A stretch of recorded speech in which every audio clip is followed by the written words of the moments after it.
चलिए बेटा, अब हम अपना नया टॉपिक स्टार्ट करने जा रहे हैं। इसका नाम है बेटा एबीसी एनालिसिस। बहुत ही प्यारा सा टॉपिक है। स्टार्ट करें बच्चों इसको। चलिए सारे बच्चे यहां पर फोकस करना।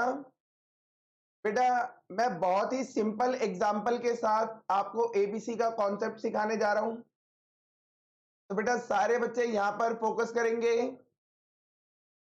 चलिए, ये एक बेटा घर है और इस घर के अंदर 6 लोग रहते हैं। इस घर के अंदर 6 लोग रहते हैं। 6 लोग कौन कौन से हैं बेटा? 6 मेंबर कौन कौन से हैं? दो तो बेटा चिल्ड्रन है इस घर के अंदर, चिल्ड्रन के फादर मदर और चिल्ड्रन के ग्रैंडफादर ग्रैंड मदर। तो टोटल इस घर के अंदर कितने लोग रहते हैं बेटा? कितने लोग रहते हैं? 6 पर्सन रहते हैं, 6 लोग रहते हैं। अब बेटा आप मुझे बताओ, इस घर के अंदर हेड पर्सन कौन होगा? इस घर के अंदर हेड पर्सन कौन होगा? ग्रैंडफादर। क्योंकि ग्रैंडफादर इस घर में सबसे बड़े हैं, तो वो इस घर के क्या बन जाएंगे? Head person.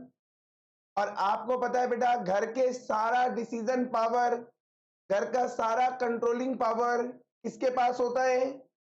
जो घर में सबसे बड़ा होता है, मींस हेड पर्सन जो होता है। और यहां पर बेटा हेड पर्सन कौन है? ग्रैंडफादर। तो इसका मतलब घर के अंदर जितना भी डिसीजन पावर है बेटा, कंट्रोलिंग पावर है, वो किसके पास होगा? ग्रैंडफादर के पास होगा। होगा या नहीं होगा बच्चों? होगा। अब बेटा घर के अंदर जो भी डिसीजन लिया जाएगा, वो डिसीजन कौन लेगा? ग्रैंडफादर लेंगे। अब बेटा एक बात ध्यान से सोचो, घर के अंदर कौन कौन सा सामान होता है, कौन कौन सा आइटम पड़ा होता है? तो सर घर के अंदर तो कैश भी है, गोल्ड भी है, ज्वेलरी भी है, एफडी भी है। सर घर में डबल बेड पड़ा हुआ है, सोफा भी है, डाइनिंग टेबल है, अलमीरा है। सर बच्चों की किताबें भी होंगी, मींस बच्चों की बुक्स हो गई, बच्चों के कपड़े हो गए, बच्चों का टॉयज सेक्शन हो गया और किचन का सामान हो गया। तो बेटा क्या आप मुझे ये बताना, क्या ग्रैंडफादर के लिए इन सारी आइटम्स के ऊपर कंट्रोलिंग करना, डिसीजन पावर बनाए रखना पॉसिबल है? क्या ग्रैंडफादर इन सारे सामान या फिर आइटम्स को कंट्रोल कर सकते हैं? नहीं बेटा, ग्रैंडफादर इन सारी आइटम को control by paying equal attention possible ही नहीं है। ग्रैंडफादर को बोला जाए कि आपको सारे डिसीजन लेने हैं और सारे डिसीजन पे आपका इक्वल अटेंशन होना चाहिए। तो बेटा घर के अंदर तो इतने सारे सामान है, इतना सारा आइटम पड़ा हुआ है, तो क्या ग्रैंडफादर बेटा उन सभी आइटम्स के ऊपर कंट्रोलिंग प्रॉपर वे में इक्वल अटेंशन देते हुए कर पाएंगे? कर पाएंगे बच्चों? नहीं कर पाएंगे। तो बेटा ग्रैंडफादर के लिए तो फिजिकली पॉसिबल ही नहीं है कि वो सारी आइटम के ऊपर क्या करें? इक्वल अटेंशन देते हुए कंट्रोल करें। ये चीज तो ग्रैंडफादर के लिए पॉसिबल नहीं है। अब ग्रैंडफादर ने क्या करा बेटा? ग्रैंडफादर ने क्या करा बच्चों? अपनी कंट्रोलिंग पावर को डाइवर्सिफाइड कर दिया। अपनी कंट्रोलिंग पावर को क्या करा बेटा? डाइवर्सिफाइड कर दिया। ग्रैंडफादर ने कहा कि घर के अंदर जो सबसे वैल्यूएबल आइटम है, घर के अंदर जो सबसे वैल्यूएबल आइटम है, उस पे कंट्रोलिंग मैं खुद करूंगा। ग्रैंडफादर ने क्या बोला बेटा? कि घर के अंदर जो भी सबसे वैल्यूएबल आइटम है, उसके ऊपर कंट्रोलिंग मैं खुद करूंगा। तो बेटा यहां पे आप मुझे बताओ, घर के अंदर सबसे ज्यादा वैल्यूएबल आइटम्स कौन सी हैं? कौन सी है बेटा?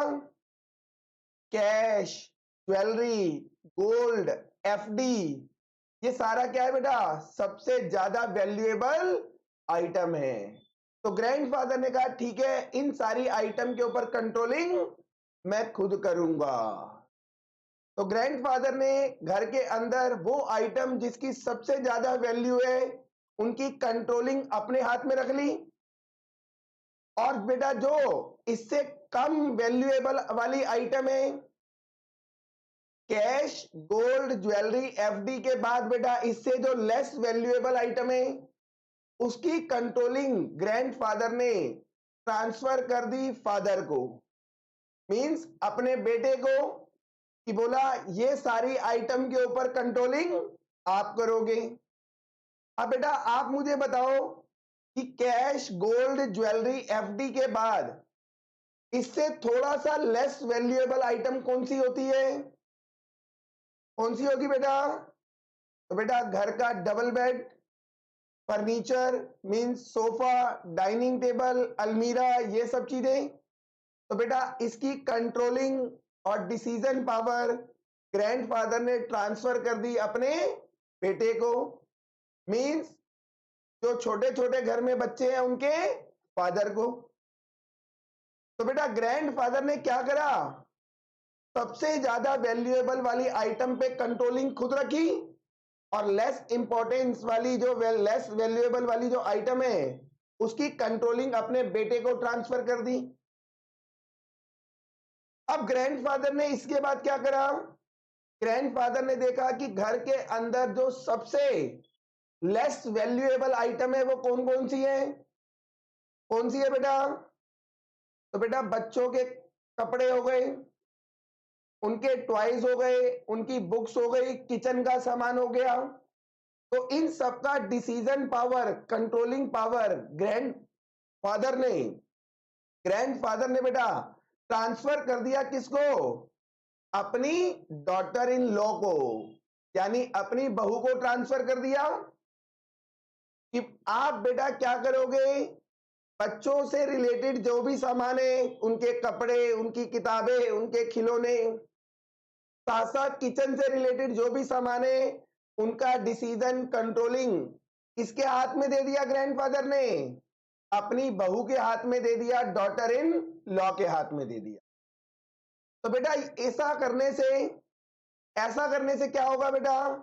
अब ग्रैंडफादर का पूरा ध्यान, पूरा अटेंशन कहां पर होगा? कैश, गोल्ड, ज्वेलरी, एफडी के कंट्रोलिंग के ऊपर। अब ग्रैंडफादर के ऊपर जो बेटा बहुत बड़ा बर्डन था कि पूरे घर का डिसीजन पावर, कंट्रोलिंग पावर, उन्होंने उस पावर को क्या कर दिया? डाइवर्सिफाइड कर दिया। उन्होंने बोला कि बेटा मैं कंट्रोल किसको करूंगा? कैश को, एफडी को, गोल्ड को, ज्वेलरी को। तो बेटा अब ग्रैंडफादर पूरी एफिशिएंसी के साथ कंट्रोलिंग करेंगे किसको? कैश को, गोल्ड को, ज्वेलरी को और एफडी को। अब जब बेटा ग्रैंडफादर अपना सारा कंट्रोलिंग पावर का जो फोकस है, जो अटेंशन है, वो कहां लगाएंगे? कैश के ऊपर, गोल्ड पे, ज्वेलरी पे और एफडीज के ऊपर। तो जब बेटा वो सारा अपना फोकस इन्हीं आइटम के ऊपर करेंगे तो कंट्रोलिंग बेटर होगी या नहीं होगी? बेटर होगी। जबकि पहले क्या हो रहा था? ग्रैंडफादर को घर के सारे डिसीजन लेने थे, घर के सारी आइटम्स को कंट्रोल करना था। तो बेटा उनके पास इतना समय नहीं होता था कि वो ज्यादा समय दे सके किसी आइटम को, क्योंकि उनके सामने बहुत सारे क्या थे? आइटम्स पड़ी हुई थी, सबके ऊपर कंट्रोलिंग करनी थी। तो जितना बेटा आइटम बढ़ता जाएगा, कंट्रोलिंग का एरिया बढ़ता जाएगा, कंट्रोल करना उतना ही क्या हो जाएगा? मुश्किल होता चला जाएगा। तो ग्रैंडफादर ने क्या करा बेटा? अपना कंट्रोलिंग एरिया क्या कर दिया? कम कर दिया। कंट्रोलिंग एरिया कम होने से इफेक्टिवली कंट्रोल किया जा सकता है। तो ग्रैंडफादर ने अपना एरिया कम करके फोकस बना लिया किसके ऊपर? कैश के ऊपर, गोल्ड के ऊपर, ज्वेलरी के ऊपर और एफडीज के ऊपर। जब इन्होंने अपना एरिया स्पेसिफाइड कर दिया कि मैं इस एरिया को ही कंट्रोल करूंगा, तो बेटा आप कंट्रोलिंग क्या होगी? बेटर। सेम एज बेटा इन्होंने एक एरिया डाइवर्सिफाइड करा था अपने बेटे को कि घर में डबल बेड, अलमीरा, सोफा, डाइनिंग टेबल, तो बेटा उस एरिया का सारा डिसीजन, सारा कंट्रोलिंग किसके पास है? किसके पास है? फादर के पास है। तो बेटा फादर के पास भी एक छोटा सा एरिया है कंट्रोल करने के लिए, तो फादर उसकी कंट्रोलिंग क्या करेंगे? इफेक्टिवली करेंगे। सेम एज मदर को भी एक एरिया दिया गया कि बच्चों से रिलेटेड जो भी सामान है और प्लस किचन का जो भी सामान है उसकी कंट्रोलिंग पावर किसको डाइवर्सिफाइड कर दी? किसको कर दी? मदर को कर दी, यानी अपनी बहू को कर दी बेटा उन्होंने। तो बेटा अब जो उनकी बहू है, अब उनके पास भी एक लिमिटेड एरिया है और उस लिमिटेड एरिया को वो अच्छे से कंट्रोल कर पाएंगी। तो ऐसा करने से बेटा हर एक आइटम की कंट्रोलिंग क्या हो गई? बेटर हो गई। जबकि पहले सारी पावर किसके पास थी? ग्रैंडफादर के पास। तो ग्रैंडफादर को इतना बड़ा एरिया कंट्रोल करने में क्या हो रही थी? प्रॉब्लम आती थी, कंट्रोलिंग प्रॉपर वे में नहीं हो पाती थी। तो ग्रैंडफादर ने अपना ही जो कंट्रोलिंग पावर थी, कंट्रोलिंग एरिया था, उसको क्या कर दिया? डाइवर्सिफाइड कर दिया। और बेटा कौन सा एरिया किसको मिलेगा, इस बात का सिलेक्शन उन्होंने किस बेसिस पर करा? वैल्यू के बेस के ऊपर। जो सबसे ज्यादा वैल्यूएबल वाला एरिया था, जो सेक्शन था बेटा, उसकी कंट्रोलिंग ग्रैंडफादर ने अपने हाथ में रखी। अब उससे जो लेस वैल्यूएबल वाला एरिया जो था, उसकी कंट्रोलिंग दे दी अपने बेटे को। और उससे भी जो लेस वैल्यूएबल वाला एरिया था, उसकी कंट्रोलिंग पावर ट्रांसफर कर दी अपनी डॉटर इन लॉ को। तो ऐसा करने से बेटा क्या हुआ? कंट्रोलिंग बेटर हो गई। बेटा ये जो इन्होंने डाइवर्सिफिकेशन करा है, इसी डाइवर्सिफिकेशन अप्रोच को नाम दिया गया है सेलेक्टिव अप्रोच। क्या बोला मैंने? ये जो ग्रैंडफादर ने डाइवर्सिफाइड कर दिया एरिया कि इस एरिया को मैं कंट्रोल करूंगा, इसको मेरा बेटा करेगा और इसको मेरी बहू करेगी। तो ये जो बेटा एरिया का सिलेक्शन हुआ, इसको बोला जाता है सेलेक्टिव अप्रोच। क्या बोलते हैं बेटा इसे हम? Selective approach. और बेटा ये सिलेक्शन किस बेसिस पे करा था? वैल्यू के बेस के ऊपर। जो सबसे ज्यादा वैल्यूएबल वाला एरिया था, जो आइटम थी, उसकी कंट्रोलिंग ग्रैंडफादर ने अपने हाथ में रखी। उससे जो लेस वैल्यूएबल वाली थी, ट्रांसफर कर दी अपने बेटे को। और जो सबसे लेस वाली, जो लेस वैल्यू वाली आइटम थी, उसकी कंट्रोलिंग पावर ट्रांसफर कर दी डॉटर इन लॉ को। तो बेटा यहां पर जो सिलेक्शन किया गया है, सिलेक्टिव अप्रोच के अंदर जो सिलेक्शन किया गया है, वो सिलेक्शन किस बेसिस पे करा? वैल्यू के बेस के ऊपर। तो बेटा ये जो सिलेक्टिव अप्रोच है, जो सिलेक्टिव अप्रोच है, इसी को बोला गया है बेटा एबीसी एनालिसिस। क्या बोला गया बेटा इसको? ABC analysis. तो एबीसी एनालिसिस के अंदर हम क्या करते हैं बेटा? क्या करेंगे? सेलेक्टिव अप्रोच को फॉलो करते हैं। यहां पे कुछ आइटम की कंट्रोलिंग किसी एक पर्सन के हाथ में होगी और कुछ आइटम की कंट्रोलिंग किसी दूसरे पर्सन के हाथ में होगी और कुछ अदर आइटम्स की कंट्रोलिंग किसी तीसरे पर्सन के हाथ में होगी। तो बेटा यहां पे सिलेक्शन करना ही क्या है? Selective approach. और उसी सेलेक्टिव अप्रोच को यहां पर क्या बोला गया है? ABC analysis. तो बेटा एबीसी एनालिसिस समझ में आया? एबीसी एनालिसिस क्या है बेटा? क्या समझ में आया बेटा आपको? कि बेटा जब हमारे पास एक लार्ज नंबर ऑफ आइटम है कंट्रोल करने के लिए, तो बेटा उसकी कंट्रोलिंग एक पर्सन के बस की बात नहीं है। तो वो क्या करेगा? वो अपने कंट्रोलिंग पावर को क्या कर देगा? डाइवर्सिफाइड करेगा। और ये डाइवर्सिफाइड कैसे करेगा बेटा? कैसे करेगा? On the basis of value. सबसे ज्यादा वैल्यूएबल वाली जो आइटम है, उसकी कंट्रोलिंग अपने हाथ में और लेस वाली को क्या कर दिया जाएगा? किसी और पर्सन को ट्रांसफर कर दिया जाएगा। ये बात समझ में आई बेटा? समझ में आती है? देखो बेटा इसी एग्जाम्पल में यही लिखा हुआ था। ये घर में मैंने आपको बताया 6 लोग हैं। तो सबसे ज्यादा वैल्यूएबल वाला एरिया है कैश, गोल्ड, ज्वेलरी, उसकी कंट्रोलिंग किसके हाथ में है? ग्रैंडफादर के हाथ में। इसके बाद देखो बेटा जो फर्नीचर है घर का, वो एरिया किसको दे दिया? ग्रैंडफादर ने अपने बेटे को दे दिया। और किचन का और बच्चों का जो सामान का एरिया था वो किसको दे दिया, डॉटर इन लॉ को दे दिया। तो ऐसा करने से क्या हुआ बेटा, कंट्रोलिंग बेटर हो गई। यहां तक समझ में आता है बेटा, यहां तक समझ में आया। अब आप मुझे एक बात बताना बेटा, एक बात बताना, ये जो हमारे घर में कैश, गोल्ड, ज्वेलरी, एफडी पड़ा हुआ है, ये पूरे घर के आइटम का, पूरे घर में जितना भी सामान पड़ा है, जितनी भी आइटम पड़ी हैं, उसका कितना परसेंट होगा? सर फिजिकली देखे तो ये पूरे घर में जितनी भी आइटम पड़ी है ना, उसका मैक्सिमम टू मैक्सिमम 10% होगा। सर 10% से ज्यादा नहीं हो सकता। तो बेटा 10% क्वांटिटी है इसकी, बट वैल्यू कितनी होगी?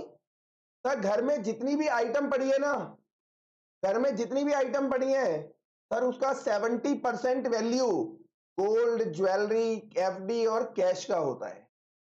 तो बेटा देखो, ग्रैंडफादर ने जो अपने हाथ में एरिया लिया था, वो एरिया फिजिकल वाइज देखे तो सबसे कम है। घर में जितना सामान पड़ा है सिर्फ उसका 10% आइटम को कंट्रोल कौन कर रहा है? ग्रैंडफादर। बट उसकी वैल्यू कितनी है बेटा? घर में जितना सामान पड़ा है उसका 70%। अब फादर के पास सोचो बेटा, फर्नीचर, घर में जितनी आइटम है फर्नीचर, उसका बेटा कितना परसेंट होगा? सर 20% के आसपास। कितना होगा बेटा? 20% के आसपास। और घर में जितनी आइटम पड़ी है उसकी वैल्यू के अकॉर्डिंग फर्नीचर की वैल्यू कितनी होगी? सर वो भी 20% के आसपास ही होगी। तो फादर के हाथ में बेटा फिजिकली क्वांटिटी कितनी है? 20%, और उसकी वैल्यू भी कितनी है? 20%।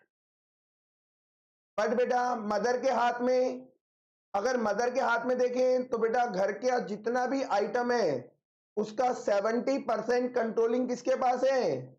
मदर के पास। लेकिन उस 70% आइटम का बेटा वैल्यू कितना है?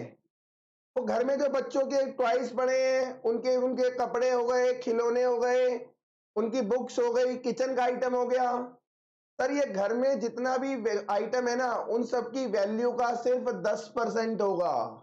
कितना होगा? सिर्फ 10% होगा। तो बेटा मदर के पास भले ही आइटम सबसे ज्यादा है कंट्रोलिंग करने के लिए, लेकिन उन आइटम की वैल्यू क्या है? सबसे कम है। कितना? 10%। तो यहां पर बेटा ग्रैंडफादर ने क्वांटिटी तो कम ली, कितना लिया था? 10%, और वैल्यू कितनी थी? 70%। और बेटा ग्रैंडफादर ने अपने जो बेटे को ट्रांसफर करा था कंट्रोलिंग, उसमें क्वांटिटी भी 20% और वैल्यू भी कितना है? 20%। और बेटा जो डॉटर इन लॉ को ट्रांसफर करा, तो क्वांटिटी तो सबसे ज्यादा है 70%, बट वैल्यू सबसे ही कम है। कितना? 10%। तो बेटा ये सारी जो मैंने आपको समझाई थ्योरी, यही हमारा क्या है? एबीसी एनालिसिस है। एबीसी एनालिसिस से कंट्रोलिंग क्या होती है बेटा? बेटर हो जाती है। इसलिए एबीसी का बेटा नाम होता है ऑलवेज बेटर कंट्रोल। क्या नाम है बेटा एबीसी एनालिसिस का? Always better control analysis. दोबारा बताओ, ऑलवेज बेटर कंट्रोल एनालिसिस। तो एबीसी का नाम समझ में आया, ऑलवेज बेटर कंट्रोल। जब बेटा आप अपना कंट्रोलिंग एरिया डाइवर्सिफाइड कर दोगे, तो बेटा उससे कंट्रोलिंग क्या हो जाएगी? बेटर हो जाएगी। इसलिए एबीसी का नाम क्या है बेटा? Always better control. समझ में आती है बेटा ये बातें? समझ में आ गई?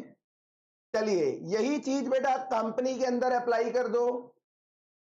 चलिए देखिए, ये कंपनी है बेटा टाटा मोटर, ये कंपनी है बेटा टाटा मोटर। अब टाटा मोटर क्या करती है बेटा? सर ये तो मल्टीपल प्रोडक्ट्स बनाती है। सर टाटा की बहुत सारी कारें आती हैं, सर उसके ट्रक्स आते हैं, टेम्पू आते हैं। तो बेटा टाटा कंपनी क्या कर रही है? मल्टीपल प्रोडक्ट बना रही है। जब बेटा ये मल्टीपल प्रोडक्ट बनाएगी, तो उसके अंदर जो रॉ मटेरियल यूज होगा वो भी क्या होगा? मल्टीपल होगा। मल्टीपल प्रोडक्ट बना रही है कंपनी।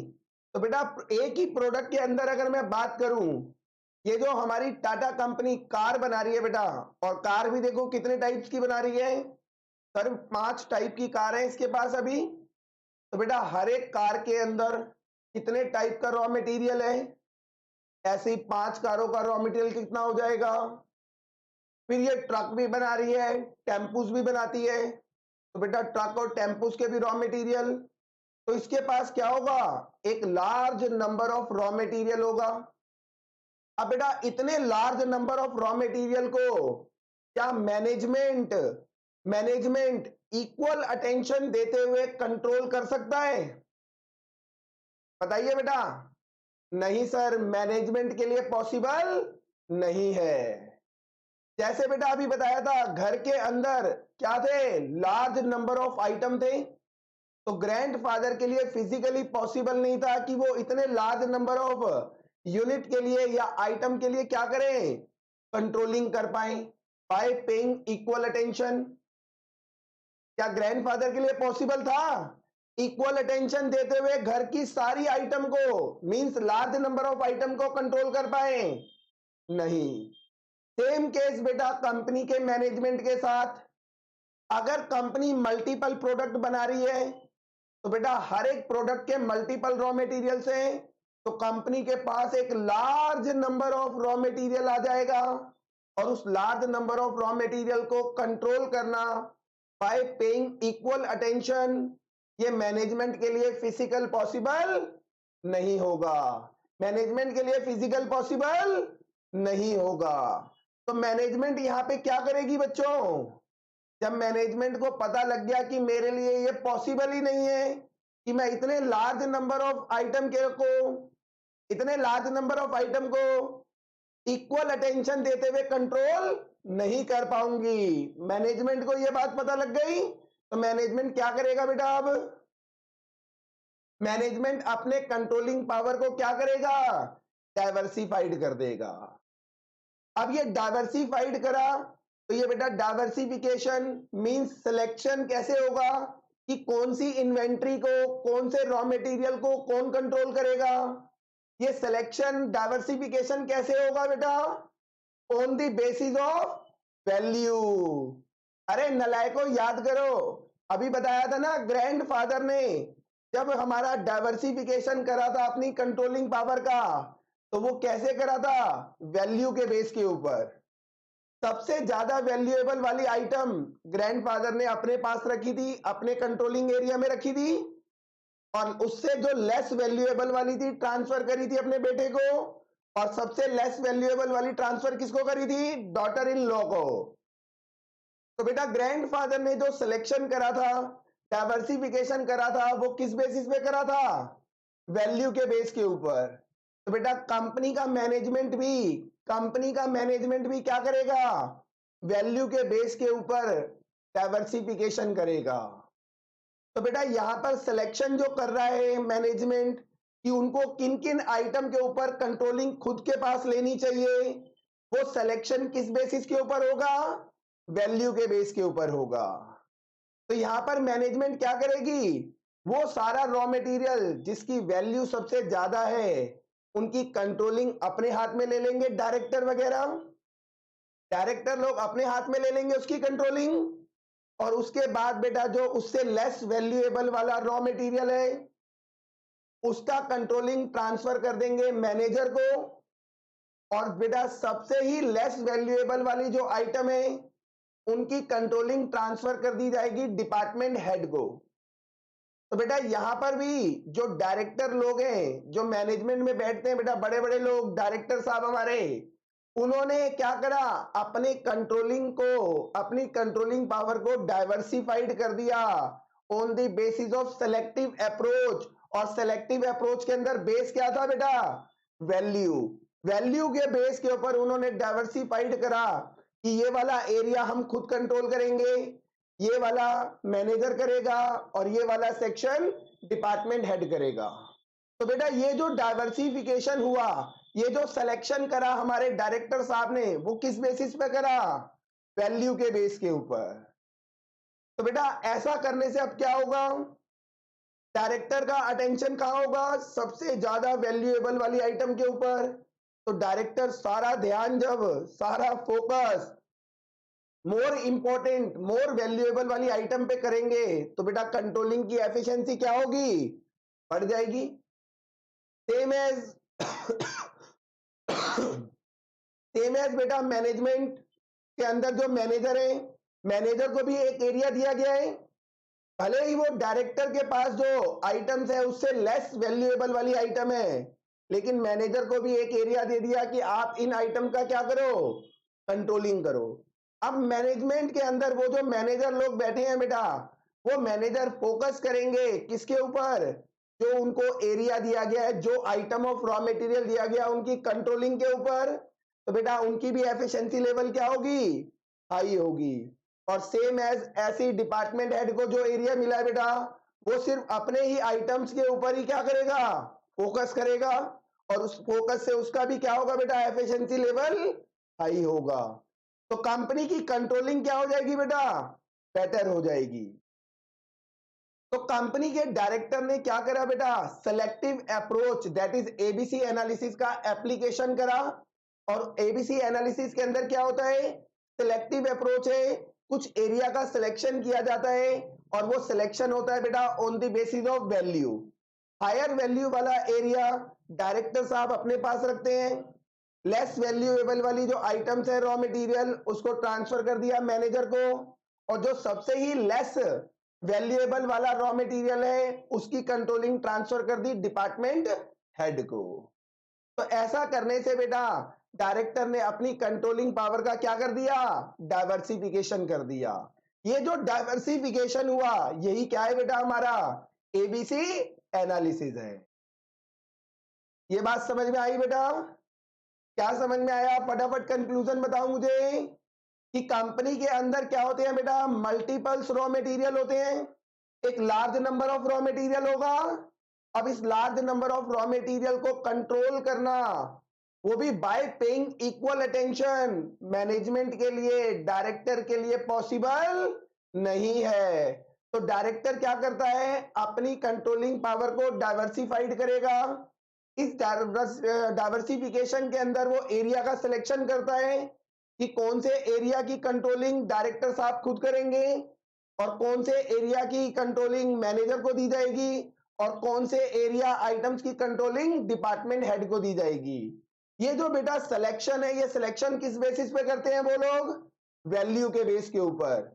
वो रॉ मटेरियल जिनकी वैल्यू सबसे ज्यादा हाई है बेटा, हाई वैल्यूएबल रॉ मटेरियल, कौन कंट्रोल करेगा उसको? डायरेक्टर खुद करेंगे। लेस वैल्यूएबल वाली जो आइटम है हमारी, उसकी कंट्रोलिंग मैनेजर को दे दी जाएगी, और जो सबसे ही लेस वैल्यूएबल वाला रॉ मटेरियल है उसकी कंट्रोलिंग डिपार्टमेंट हेड को दे दी जाएगी। तो बेटा ऐसा करने से कंट्रोलिंग क्या हो जाएगी? बेटर। और इसी कंट्रोलिंग को बेटर करने के लिए जो हमने ये जो सिलेक्शन करा है, डाइवर्सिफिकेशन अप्रोच जो हमने फॉलो करी है बेटा, उसको क्या नाम दे दिया हमने? ABC analysis. तो एबीसी एनालिसिस समझ में आया बेटा? आइए इसको रीड करते हैं। क्या लिखा है बेटा हमने यहाँ पे? It is an important technique of inventory control. ये जो एबीसी एनालिसिस है, ये एक क्या है बेटा? इन्वेंट्री कंट्रोल की इंपॉर्टेंट टेक्निक है ऑन सेलेक्टिव बेसिस। यहां पर बेटा कंट्रोलिंग किस बेसिस पर होगी? सेलेक्टिव बेसिस के ऊपर। अभी बताया था ना एरिया का सिलेक्शन, वही क्या है? सिलेक्टिव अप्रोच है हमारी। आगे क्या लिखा हुआ बेटा? Large manufacturing unit have such a large number of item in their store for which it is often not possible for the management to pay the same attention to each and every stock item। वही बात आ गई ना बेटा, management के लिए possible ही नहीं है कि large number of raw material के ऊपर क्या करें? इक्वल अटेंशन देते हुए कंट्रोलिंग करे। ये मैनेजमेंट के लिए पॉसिबल नहीं है। A system is therefore required by which these items are classified according to their importance and then selective control is exercised। तो बेटा जब मैनेजमेंट के लिए एक large number of raw material को कंट्रोल करना पॉसिबल नहीं था, तो मैनेजमेंट के आगे एक समस्या आ गई कि अब उसको एक ऐसा सिस्टम बनाना है जिससे वो सारी आइटम्स को क्या कर सके, कंट्रोल कर सके, सारी आइटम को कंट्रोल कर सके। अब बेटा ये जो एरिया बनाना है, ये एरिया किस बेसिस पे बनाया जाएगा, उनकी इंपॉर्टेंस यानी रॉ मटेरियल की इंपॉर्टेंस के अकॉर्डिंग। अब ये इंपॉर्टेंस किसको देनी थी बेटा, हमारे को वैल्यू को। तो देखो यही लिखा हुआ है, एबीसी एनालिसिस और selective control is a technique whereby the measure of control over an item of inventory vary करता है directly with its usage value.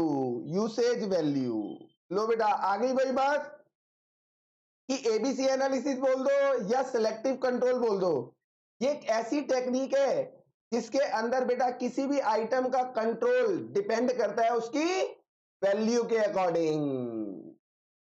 In other word, high value item are control more closely than the items of low value. जो बेटा items high value वाली है उनको director साहब खुद control करते हैं, तो उनके ऊपर क्लोजली क्या होती है, उनकी क्लोजली दृष्टि लगी होती है। और जबकि जो लो आइटम्स हैं, लो वैल्यूएबल आइटम, उनके ऊपर वो ज्यादा ध्यान खुद नहीं देते, ट्रांसफर कर दिया जाता है किसको, डिपार्टमेंट हेड को।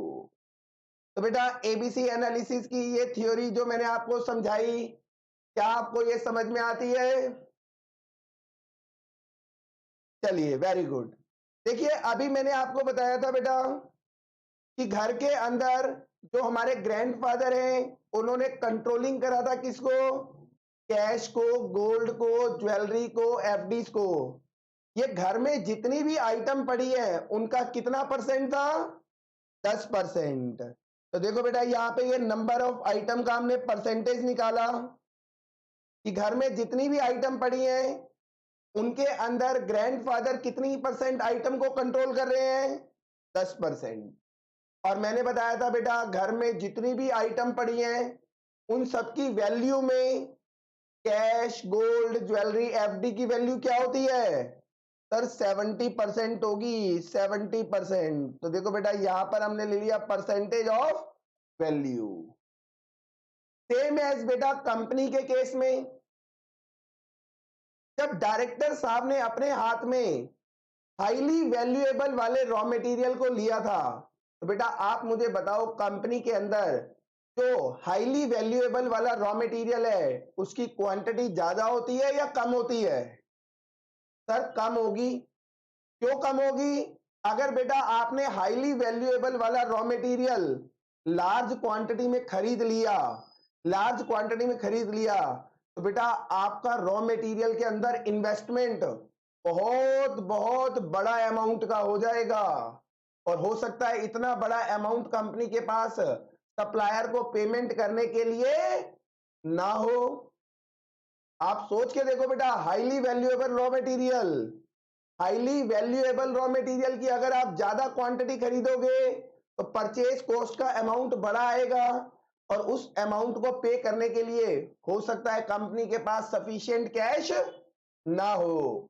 इस वजह से कंपनी हाईली वैल्यूएबल आइटम्स को क्या करती है, स्मॉल स्मॉल क्वांटिटी में खरीदती है। तो बेटा उनकी क्वांटिटी तो क्या होती है, कम, बट वैल्यू क्या होती है, बहुत ज्यादा। तो देखो जो आइटम को डायरेक्टर कंट्रोल कर रहे हैं वो कौन सी आइटम है, हाईली वैल्यूएबल वाला raw material, highly valuable raw material. तो बेटा उसकी क्वांटिटी कितनी होगी, 10%। और जितनी भी हमारे पास रॉ मटेरियल है उसमें से उसका वैल्यू कितना होगा, 70% होगा बेटा। फिर डायरेक्टर ने क्या करा था बेटा, लेस वैल्यूएबल वाली आइटम जितनी भी है, लेस वैल्यूएबल वाला रॉ मटेरियल जितना भी है, ट्रांसफर कर दिया था किसको, मैनेजर को। तो बेटा वो जो लेस वैल्यूएबल वाला रॉ मटेरियल है जो ट्रांसफर किया गया है, जिसकी कंट्रोलिंग ट्रांसफर की गई है बेटा किसको, मैनेजर को, उसकी परसेंटेज कितना होगा, तो आप यहां से देखिए ये 20% होगा, टोटल आ गया 30%। 10% डायरेक्टर वाला, 20% मैनेजर वाला। तो ये आ गया बेटा कितना 30%। अगर ध्यान से देखा जाए तो ये निकल कर आता है बेटा कितना 20%। इसकी वैल्यू देखो बेटा यहां से कितनी है, इसकी वैल्यू भी 20%। और अगर हम क्वांटिटी देखें तो बेटा क्वांटिटी भी कितनी है 20% है। कैसे निकाला, तो नालायक इन दोनों का डिफरेंस कितना है 20%, इन दोनों का डिफरेंस कितना आ जाएगा 20%। तो बेटा जो मैनेजर कंट्रोल कर रहा है वो क्या था, लेस वैल्यूएबल वाली आइटम थी। कितने परसेंट होती है वो कंपनी के अंदर 20%। और उनकी एवरेज वैल्यू कितनी है बेटा 20%। फिर हमने क्या करा, जो सबसे ही लेस वैल्यूएबल वाली इन्वेंट्री थी उसकी कंट्रोलिंग पावर ट्रांसफर कर दी किसको, किसको कर दी बेटा डिपार्टमेंट हेड को। अब बेटा जो लेस वैल्यूएबल वाली आइटम होती है वो कंपनी के अंदर क्या होती हैं, सबसे ज्यादा होती हैं। तो देखो कितना है बेटा वो 70%। और वैल्यू देखो सबसे ही कम है कितनी 10%। सेम बेटा सेम जैसे घर का केस था, ग्रैंडफादर ने अपने हाथ में रखी थी FDs, gold, jewellery, cash. Physical quantity कम, वैल्यू ज्यादा। फिर ग्रैंडफादर ने अपने बेटे को ट्रांसफर करा था फर्नीचर सेक्शन, घर में जो भी फर्नीचर है डबल बेड, सोफा, अलमीरा, dining table, furniture section transfer कर दिया था किसको, अपने बेटे को। तो बेटा जो उनके बेटे को एरिया मिला था वो घर की आइटम का कितना था 20%। और उसकी वैल्यू भी घर में जितना आइटम पड़ा है उस आइटम का कितना है 20%।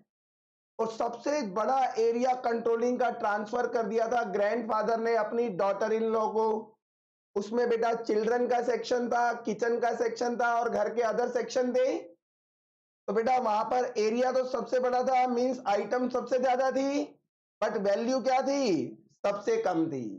वही चीज बेटा यहां पर भी है, वही चीज यहां पर भी है कि जो सबसे ज्यादा वैल्यूएबल वाली आइटम है उनकी क्वांटिटी कम होगी, वैल्यू ज्यादा। तो वो डायरेक्टर ने अपने हाथ में रखा। फिर average number of quantity with average value वो ट्रांसफर कर दिया मैनेजर को। फिर large number of quantity with lower value transfer कर दिया डिपार्टमेंट हेड को। तो बेटा ये जो ट्रांसफर हुआ है यही क्या है एबीसी एनालिसिस है।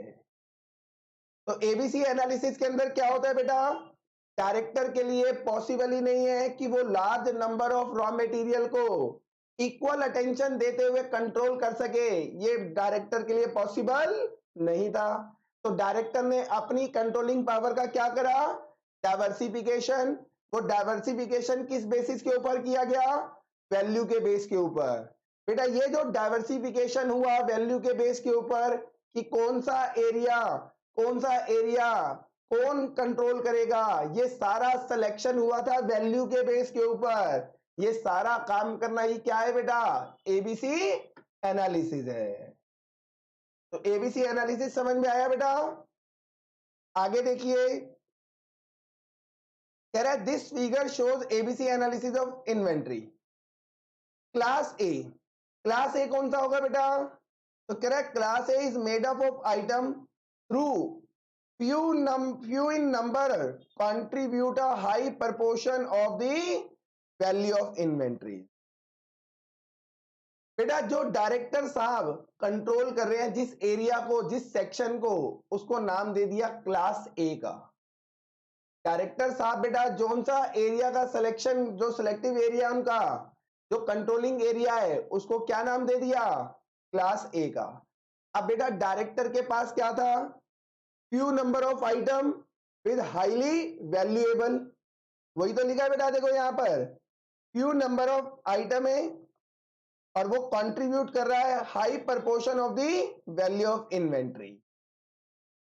फिर बेटा जो मैनेजर को दिया था वो क्या था, सर वो फ्यू क्वांटिटी तो नहीं थी, एवरेज क्वांटिटी थी और वो कंट्रीब्यूट भी कर रही थी एवरेज वैल्यू। तो वही बात यहां पे लिखी है बेटा, item are not so few in number but also they are not too many either value wise also, they are neither very expensive nor very cheap। तो वही बात आ गई ना बेटा, यहाँ पर ये हमारे नंबर में भी कम नहीं है और वैल्यू ना तो इसकी बहुत ज्यादा है और ना ही वैल्यू इसकी बहुत कम है, मींस एवरेज वैल्यू है और एवरेज ही क्वांटिटी है। अगर बात करूं बेटा डिपार्टमेंट हेड की, तो डिपार्टमेंट हेड को जो भी ट्रांसफर किया गया एरिया उसको नाम दे दिया गया क्लास सी का। उसके अंदर क्या था बेटा, आइटम तो बहुत ज्यादा थी, वैल्यू कम थी, तो वही लिखा हुआ है क्लास सी के अंदर क्या होता है बेटा, लार्ज नंबर ऑफ आइटम होगा but they are cheap item, they are cheap item, और उनकी वैल्यू क्या है बेटा, नेग्लिजिबल होती है, बहुत ही कम होती है। तो डायरेक्टर साहब जिस एरिया को कंट्रोल कर रहे हैं उसको नाम दे दिया क्लास ए, मैनेजर जिसको कंट्रोल कर रहा है उसको नाम दे दिया क्लास बी, और डिपार्टमेंट हेड जो जिस आइटम को कंट्रोल कर रहा है बेटा उसको नाम दे दिया हमने क्लास सी। तो ये class A, class B, class C समझ में आया? इसमें किसी को कोई डाउट बेटा? चलिए अब देखो, this method is known as always better control. देखो एबीसी की फुल फॉर्म आ गई, ऑलवेज बेटर कंट्रोल, या इसका दूसरा नाम है बेटा अल्फाबेटिक अप्रोच। दूसरा नाम क्या है बेटा इसका, alphabetic approach. ABC concept of classifying goods in an inventory is very commonly used for exercising effective inventory control। ABC बेटा क्यों यूज करते हैं, इफेक्टिव इन्वेंट्री कंट्रोल के लिए बेटा। Under this technique the item in inventory are classified according to their value of usage. और बेटा यहाँ पर जो हमारी इन्वेंट्री है उसको क्लासिफाई कैसे करते हैं, वैल्यू के बेस के ऊपर। ज्यादा वैल्यूएबल है तो कहाँ जाएगी, क्लास ए में, मींस डायरेक्टर के कंट्रोलिंग में। एवरेज वैल्यूएबल वाली है तो कहाँ जाएगी, क्लास बी में, यानी मैनेजर के कंट्रोलिंग पावर के अंदर। अगर उसकी वैल्यू सबसे ही कम है तो कहाँ जाएगी, क्लास सी में, दैट इज डिपार्टमेंट हेड के कंट्रोलिंग पावर के अंडर। तो ये बातें समझ में आई बेटा? चलिए यही चीज बेटा जो मैंने आपको ग्राफ में समझाई थी, टेबल में समझाने जा रहा हूं। टेबल में समझना बेटा, कैटेगरी ए की वैल्यू कितनी थी, 70%, और उसका जो आइटम था कितना था, 10%। देखो बेटा ये रहा, जो क्लास ए में देखे अगर हम तो ये वैल्यू कितनी है, 70% है, ये देखो। और ये जो क्वांटिटी है ये कितनी है, 10% है, ये दिया हुआ बेटा। तो क्लास ए में बेटा 10% का हमारा क्वांटिटी होगा, वैल्यू कितनी होगी, 70% होगी। अब देखो यहां पर कैटेगरी बी के अंदर कह रहा है वैल्यू भी 20% और क्वांटिटी भी कितनी आएगी, 20%। यही देखो बेटा, यहां पे ध्यान से देखो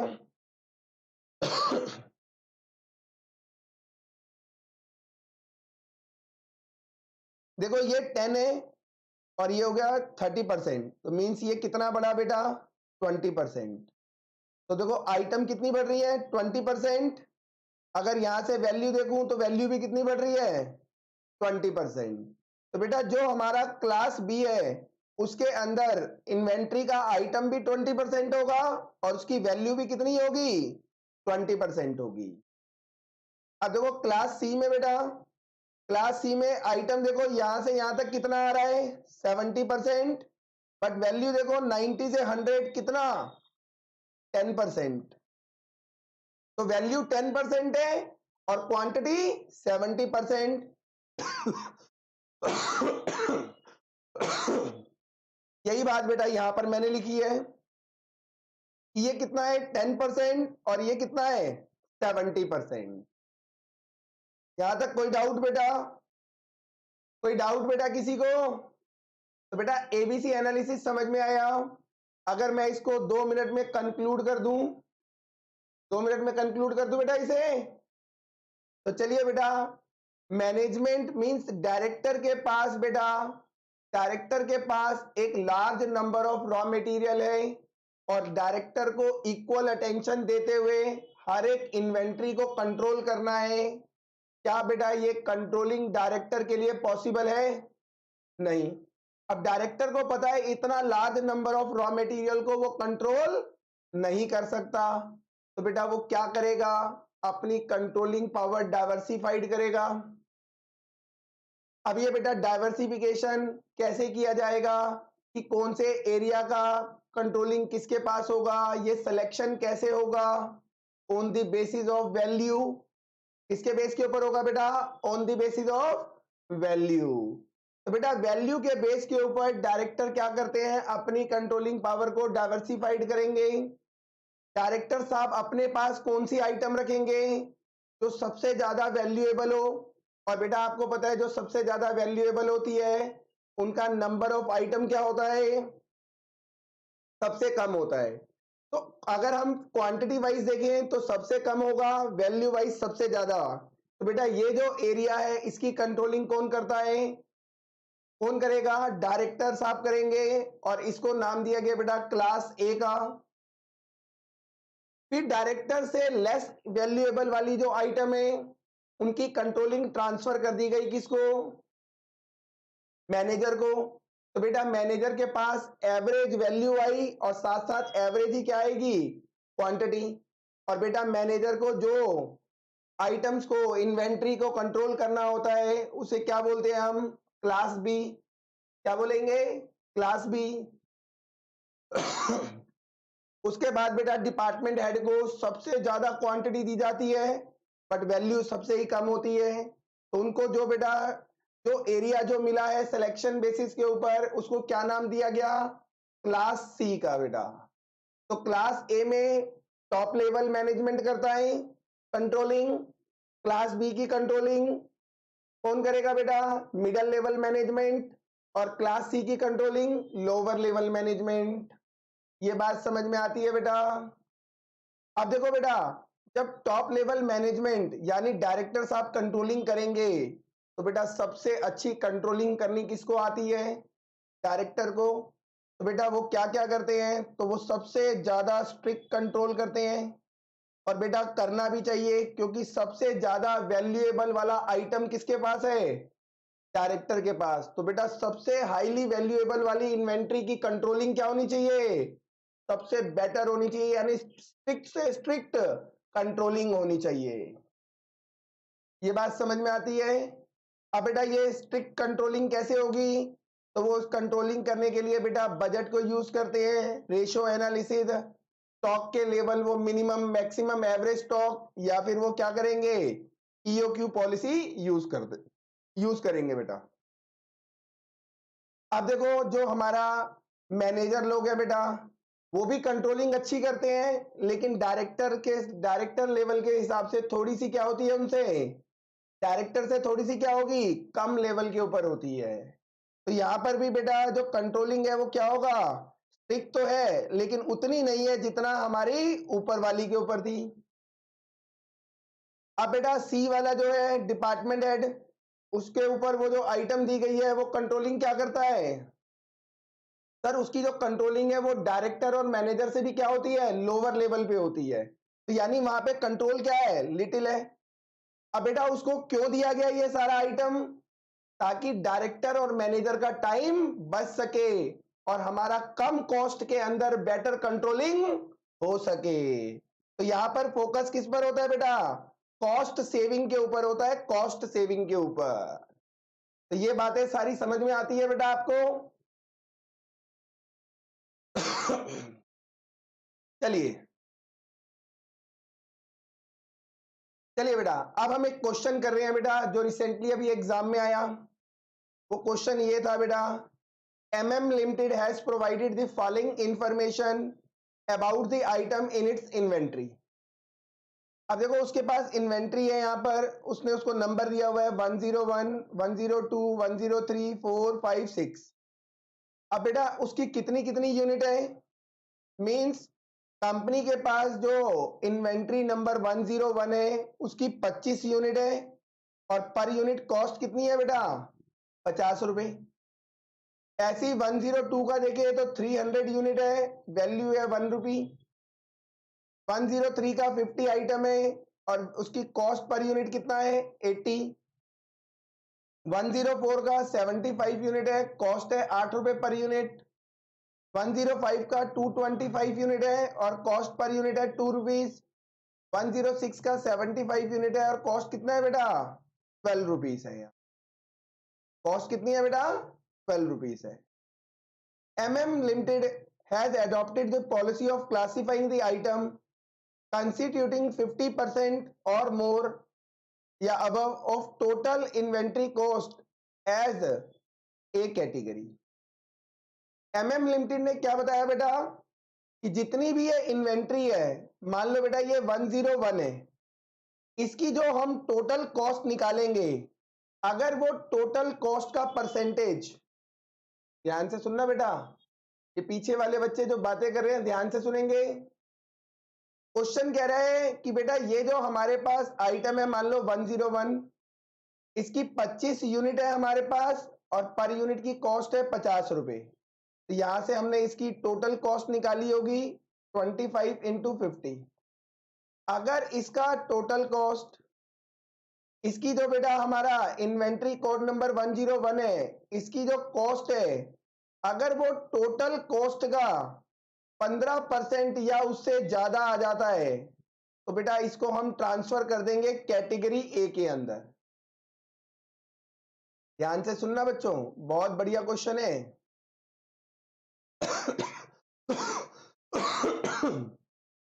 क्वेश्चन कह रहा है बेटा आप हर एक इन्वेंट्री की कॉस्ट निकालो, अगर वो कॉस्ट टोटल कॉस्ट से परसेंटेज निकालने से 15% या उससे ज्यादा आती है तो ट्रांसफर कर दो आप कहां पर, कैटेगरी ए के अंदर। अगर उस आइटम की कॉस्ट 6% या उससे कम आ रही है तो आप उसको ट्रांसफर करोगे कैटेगरी सी के अंदर, और बची हुई आइटम को आप ट्रांसफर कर दो कैटेगरी बी के अंदर। तो बेटा यहां पर कैटेगरी ए बी सी में जो ट्रांसफर होगा वो ऑन दी बेसिस ऑफ क्या होगा बेटा, on the basis of percentage of cost होगा, percentage of cost of each item to total cost of inventory. चलिए अभी क्वेश्चन में समझाऊंगा बेटा, अगर नहीं समझ में आया तो क्वेश्चन में समझना। कह रहा है you are required to rank the item on the basis of percentage of total inventory cost, classifying the item into ABC category as per the ABC analysis of inventory control adopted by Limited।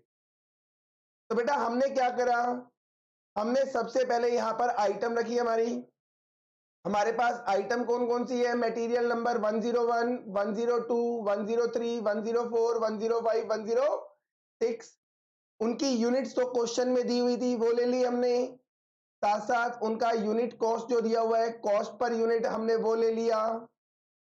अगर बेटा मैं इसको बोलूं ए, इसको B, तो total cost निकालने के लिए मुझे क्या करना पड़ेगा, ए इंटू बी, मीन्स 25 यूनिट है मेरे पास और एक यूनिट की कॉस्ट है बेटा 50 रुपए, तो 25 यूनिट की टोटल कॉस्ट कितनी होगी 1250। तो मैंने क्या करा होगा, यूनिट को उसकी कॉस्ट पर यूनिट के साथ मल्टीप्लाई करा होगा।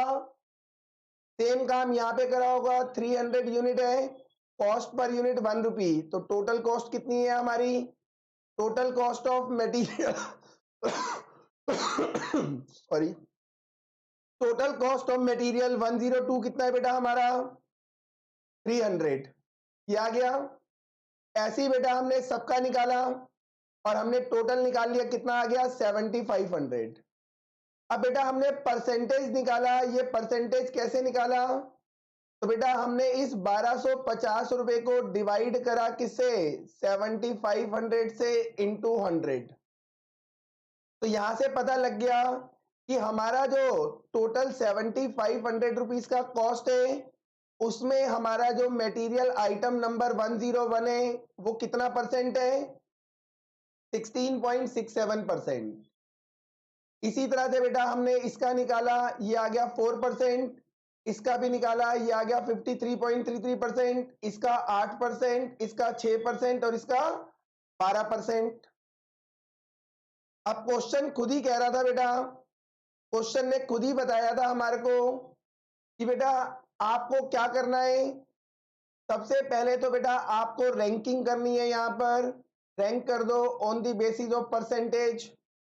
तो बेटा सबसे ज्यादा परसेंटेज कहां पर है, सर सबसे ज्यादा यहाँ पर है तो इसको रैंक 1 दे दिया, फिर यहाँ पर है इसको रैंक 2 दे दिया, फिर परसेंटेज यहाँ पर है इसको 3 दे दिया, इसको 4 दे दिया, इसको 5 दे दिया और इसको 6 दे दिया।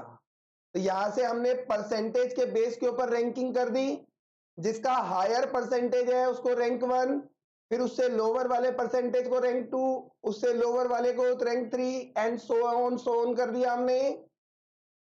इसके बाद बेटा हमें क्लासिफिकेशन करना है कि हमारी जो ये जो आइटम है ये कहां पर जाएगी, क्लास मतलब कैटेगरी ए में जाएगी, बी में जाएगी या फिर सी में जाएगी।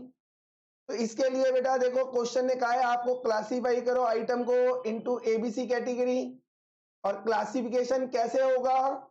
तो क्वेश्चन बता रहा था अगर आपका परसेंटेज 15% या उससे ज्यादा है तो आप उसको ट्रांसफर करोगे कैटेगरी ए में, और अगर 6% या उससे कम है तो ट्रांसफर कर दो कैटेगरी सी के अंदर। तो बेटा 15% और उससे ज्यादा कहा जाएगा, कहा जाएगा कैटेगरी ए में, 6% और उससे कम कहा जाएगा कैटेगरी सी के अंदर। तो लो बेटा आप ध्यान से देखना, 15% से ज्यादा,